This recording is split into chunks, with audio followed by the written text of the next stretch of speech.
So, Vice President Mike Pence spoke at the Republican convention last night, and he told some lies. Wow, shocker, right? So, let's go to some of the big ones, right? And so, this has kind of been the theme of the RNC all week is that, hey, if we don't reelect Donald Trump, then the country is literally going to fall apart. So, if Joe Biden wins, somehow America will no longer be America anymore. And so, he starts out by saying that the hard truth is that you will not be safe in Joe Biden's America. I'm going to point out the irony of that statement after this first clip. So let me be clear. The violence must stop, whether in Minneapolis, Portland, or Kenosha. Too many heroes have died defending our freedom to see Americans strike each other down. We will have law and order on the streets of this country for every American of every race and creed and color. All right. So this is ironic, right? The message of the RNC has been the country's going to fall apart if we don't have Donald Trump. And then he points to examples of the country falling apart under Donald Trump. Oops. But hey, look, to be fair, the country's really only falling apart if you're poor or a minority. If you're rich, everything is fantastic. Everything is great. If you're a super wealthy person, if you're a small business owner, boy, you are screwed. That sucks. Should have been rich. Anyway, so now there's something in there that I actually agree with, though. Hey, the violence must stop. Well, I do agree. So that's why we should get rid of the people that are causing the violence by defunding and demilitarizing the police and arresting the right-wing militias who are illegally crossing state lines with long guns in order to shoot protesters. That would go a long way into quelling the violence. I mean, that's also why you should go after the surge of domestic right-wing terrorism and violence and, investigate the white supremacist takeover of our law enforcement. I mean, that would go a long way. Oh, wait, no, that's not what you mean. No, he means more cops. He means more policing when it comes to over-policed areas. He means more weaponry being sent to these areas, to these cities. And so how's that going to work out?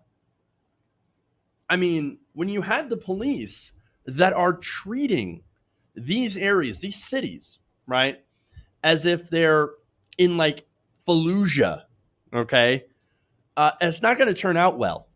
And in fact, to be honest, our soldiers were far more careful in places like Fallujah to not shoot people than our cops are. And so kind of take that in a little bit. All right. And so now here's the thing. In watching the RNC, the difference is stark, right? And it just shows the fundamental differences that we have that conservatives and progressives really actually have. We live in different worlds. I mean, it's plain and simple, right? We live in completely different worlds with two completely different realities. Now, one is fake, one is made up, and the other is objective reality. And so right now, conservatives, they're up in arms, right? Because there are some Black Lives Matter protesters that break windows, set fires, set cars on fire, and things like that, right? So basically, property damage, right? The main complaint of Black Lives Matter is that Black people are being systematically shot and killed by police officers. Kind of a big difference here, right? That's what they're like. Black Lives Matter is angry because Black lives don't seem to matter. Conservatives are angry because I cannot believe somebody broke a window at my local Starbucks. Or, Starbucks, bad example, my local Arby's. I mean, that's the difference, right? It is people versus property. Now, I believe that one thing is more inherently, worth more than the other, right? And so, with conservatives, we see that their focus, we think, I should say, we see that they believe that property is far more important than lives. And that is their focus. Property, property, property, right? When it comes to, property rights versus human rights, they will pick property rights every single time. When it comes to Black lives versus a business's storefront window, they're going to choose the business storefront window. That is where we differ.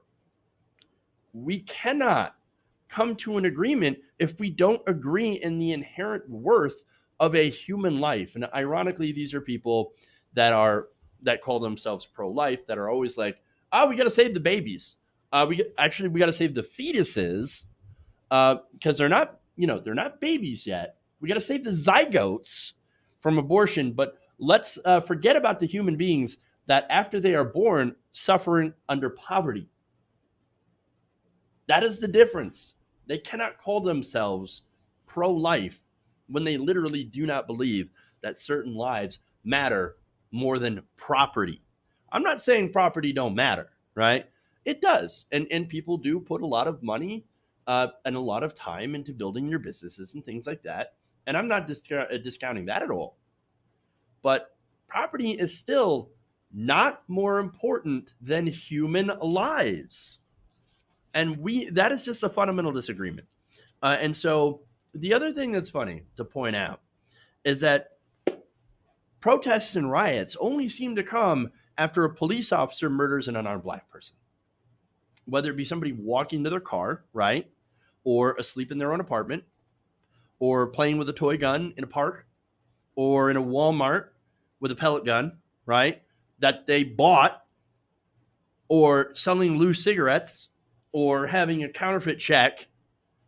It's almost as if, again, property is valued more than Black lives. And by the way, there are things that happen under Democrats as well. And so let's be fair about that. Okay. The thing is that, and what I'm getting to is that you can't get people to change their minds to support Black Lives Matter if they never if they never valued Black lives to begin with. If they never saw the inherent worth of a human life to be greater than a piece of property, a storefront window, or a car, or a house, right? And so understand that that's who Mike Pence is talking to. That's who that's the crowd, right? And so for them, law and order means we must crush protest, right? We must have more force. We must have more shootings. We must have more death. And that's it. And that's what happens. That's the inevitable result of this, push to delegitimize and dehumanize a section of the population. And so you can't really say, hey, we're going to be safer under Donald Trump, when in reality, we're not any safer. Things have actually gotten worse, exponentially so, for African Americans, for minorities. Nearly 180,000 people have died from coronavirus. We've seen extensive studies on how people in the inner cities, Black and brown people, tend to be more affected by coronavirus because of being in the inner cities and it spreading through those areas far more than it does spread in rural areas. And that's understandable because, again, you have less resources in that area, but you also have more people per square inch, right? And so it's going to spread through those areas far faster, far more effectively. And not only that, but we already have a disparity when it comes to healthcare between African Americans, who tend to be more on the lower end of the socioeconomic spectrum, than white rural Americans. And so that's what you have. Or, of course, white wealthy Americans who often tend to get better health, not only care, but health results as well because of the money. And so there's that. Okay.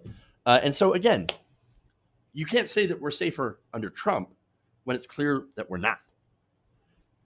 And besides, the government, the Trump administration could have done a lot better job of dealing with coronavirus.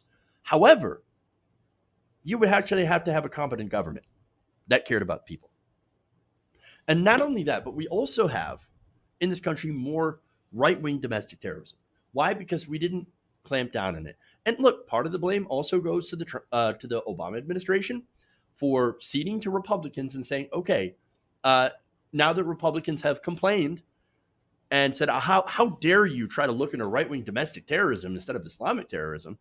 And the Obama administration said, okay, we're going to reduce our investigative unit to one person investigating right-wing domestic terrorism so that conservatives in Congress do not complain. That's on the Obama administration. The Trump administration has done nothing, to stem the tide of domestic right-wing terrorism in this country. They have actively not only ignored it, but have also perpetuated, or at least, enabled it. Okay. From Donald Trump going and saying that the protests by the Proud Boys, racist groups, right, in Charlottesville, where a white supremacist got into a car and plowed into a group of protesters, killing one, how they're hired, saying, people on both sides, good people on both sides. Okay. To all the other times where right-wing protesters would show up trying to instigate. And it was no different in Kenosha, where they showed up and one of them had an itchy trigger finger and used it. You can't say that we're more safe. But hey, you know what?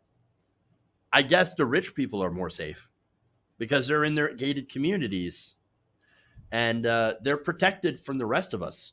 And they have the police to protect them because that is the primary purpose of the police force, to protect the rich.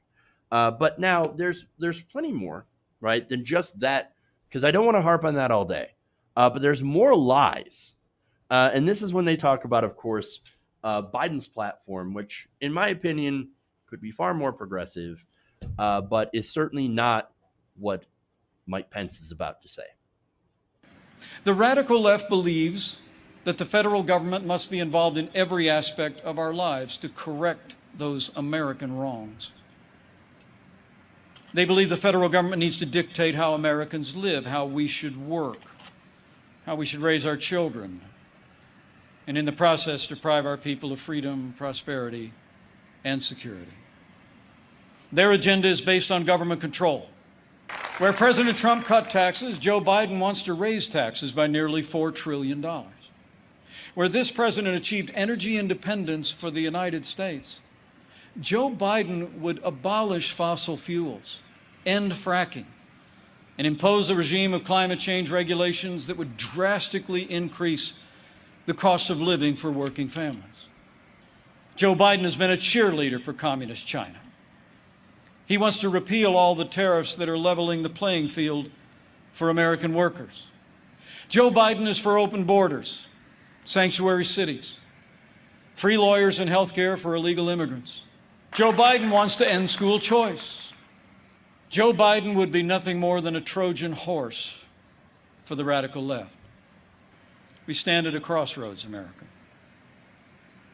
President Trump has set our nation on a path of freedom and opportunity. Joe Biden would set America on a path of socialism and decline. All right, so there's a lot there. So let's kind of go down this point by point, right? So he starts out by saying, government wants to control everything that you do. Where you work, what you do. No, that's totally not true. 100% made up. Made up. Now, the irony is that this is from a guy who wants more police, more funding for police, which, by the way, Biden also said that he would allocate more money towards police, more money to the military. The Trump administration has given billions more to the military-industrial complex, right? That's government. And also, when he was governor of Illinois, tried to get more government into your bedroom. So lots of irony there, okay? Tons. So then he talks about taxes, right? They're going to raise your taxes. It's the same old lie, right? over and over again. Oh, Biden, he's going to raise your taxes. I mean, if he's talking to a crowd of regular Americans, that's not true at all. If he's talking to a crowd of wealthy donors, then yes, that would be true. Biden's tax plan increases taxes on people making over $400,000 a year. That's his tax plan. And actually only brings taxes back up to under what President Obama's tax rate. And that's, again, the marginal taxes, the marginal rates, I should say, of 39%. He wants to bring it back to, I think, 29%. And that's up from Trump taxes of 21%, and only people making over $400,000. So that doesn't exactly sound radical, especially since at one point in this nation's history, when we were the most prosperous, we had a tax rate, a marginal tax rate on the wealthy of over 90%. Nowhere near Joe Biden, nowhere near 90%, nowhere near radical. Look, not even Bernie Sanders is like 90% on the rich, okay? And they call Bernie Sanders a radical, right? And again, this is a marginal taxes. If in case you're unfamiliar with how that works, that new tax rate, say you have, we'll use Biden's 400,000, you go up to like a 50% rate. So any dollar after 400,000 per year is taxed at a new marginal rate of about 50%. Okay. And again, I don't even know if it's going to be that high because we have, again, a marginal tax rate that is lower than Obama's tax rate. So if you think he's going to be radical on taxes, if you think that his tax plan, Biden's taxes, is going to affect you, not at all, unless you make over $400,000 a year, unless you're a wealthy Trump donor, or a wealthy Biden donor even, right? All right, there's more. China. I love the lies about China. Okay, so now he says, I can't believe they're going to get rid of the tariffs. Biden's going to get rid of the tariffs on China. Okay, that's great. You know why? Is because the tariffs are ineffective. The tariffs have actually made it more expensive for businesses to import goods from China. I know the whole idea behind tariffs is, well, then you can strengthen American at-home businesses. I got news for you guys. The factories are not coming back to America. Not en masse. Okay? They're not going to come back. What we have here in America is a service economy. It is service-based. Okay? And it would be nice for things to come back, but that's not the reality. That's not what's going to happen. And especially understand that as automation continues, why would you want to bring back factories and fill them full of people when you could have robots do it for cheaper? I'm just saying, like, that's the economic situation, and that's what's inevitably going to happen. We're going to have factories full of robots.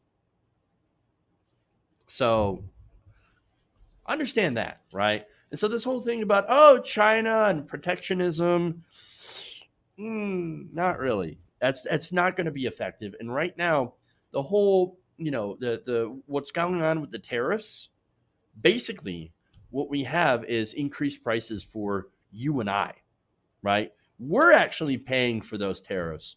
China's not paying a damn thing. China's not affected by this at all. But we are. We are. Okay, so that's a problem, okay?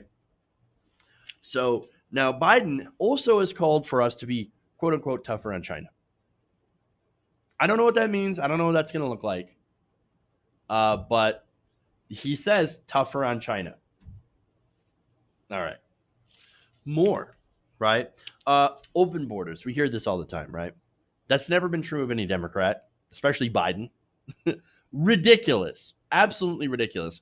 And actually, I'm in favor of sanctuary cities because it's actually a good thing, because then police and law enforcement aren't wasting their time rounding up undocumented immigrants when in reality, again, that costs more and that takes them away from what should be their duties, solving real crimes, But of course, as I pointed out in other stats, they actually don't. So, school choice. Again, we talk about school choice. That basically means vouchers, private schools, and allowing people to be able to go to other schools. Now, look, to some people that actually sounds like a decent idea. Like, oh yeah, yeah. Why should me as as somebody who lives in the inner city be forced to go to inner city schools when I could take a voucher and then go to a wealthier school? The problem is that that's presented as as a way to not fund those inner city schools, which then extracts money out of those schools because they get paid for, these schools get money for every child that is enrolled in that school, right? And they also get money from property taxes. It's a ridiculous funding model that needs to change, okay? And, it's going to take money away from those schools that need it desperately. And so it's just basically running away from the problem instead of fixing it. It's a very dumb way to do things. And of course, we have an incredibly dumb way of funding public schools to begin with, okay? And so that's a big problem. And of course, we end with socialism. That's it. Socialism. That look, at that point, people are already into they've heard the Pavlovian dog whistle. And so, they've got that reaction of, socialism, hate it. And so that's all that stuff. Okay. Yeah, Biden's plans, again, not as progressive as I would personally like, but nowhere near what they're saying. In fact, look, Pence was lying the entire thing. I actually wish Biden were half as socialist as the Republicans think they are. I mean, maybe then we might actually get some decent health care in this country like the rest of the goddamn world. But see, the Republicans, their agenda is built on fear of minorities and socialism, right? And I'm starting to believe that they have connected those two things. Like, they connect foreigners, people of color, with socialism, right? They're the bringers of socialism and ruin. That's why we need to keep them out of the country, right? And so they see young African Americans, Latinos, immigrants as, criminals. They're bringing in drugs. They're bringing in crime. They're bringing in socialism to ruin our whiteness and to make us more like them. That's what they think. I believe that is at the core of why they don't like it, right? They play on white anxieties and fears, and they cast themselves as a party of white grievance and white identity politics. That said, I'm not saying that Democrats don't engage in some sort of ideological, like ID politics, right? Of course they do. And they do use it as a weapon against the progressive left. And let's be honest about that. And that's mainly the Democratic establishment. But for the right, it's used as fear. Okay, it's all about fear. When you're afraid, it's easier to lie to you. It's easier to pick your pockets.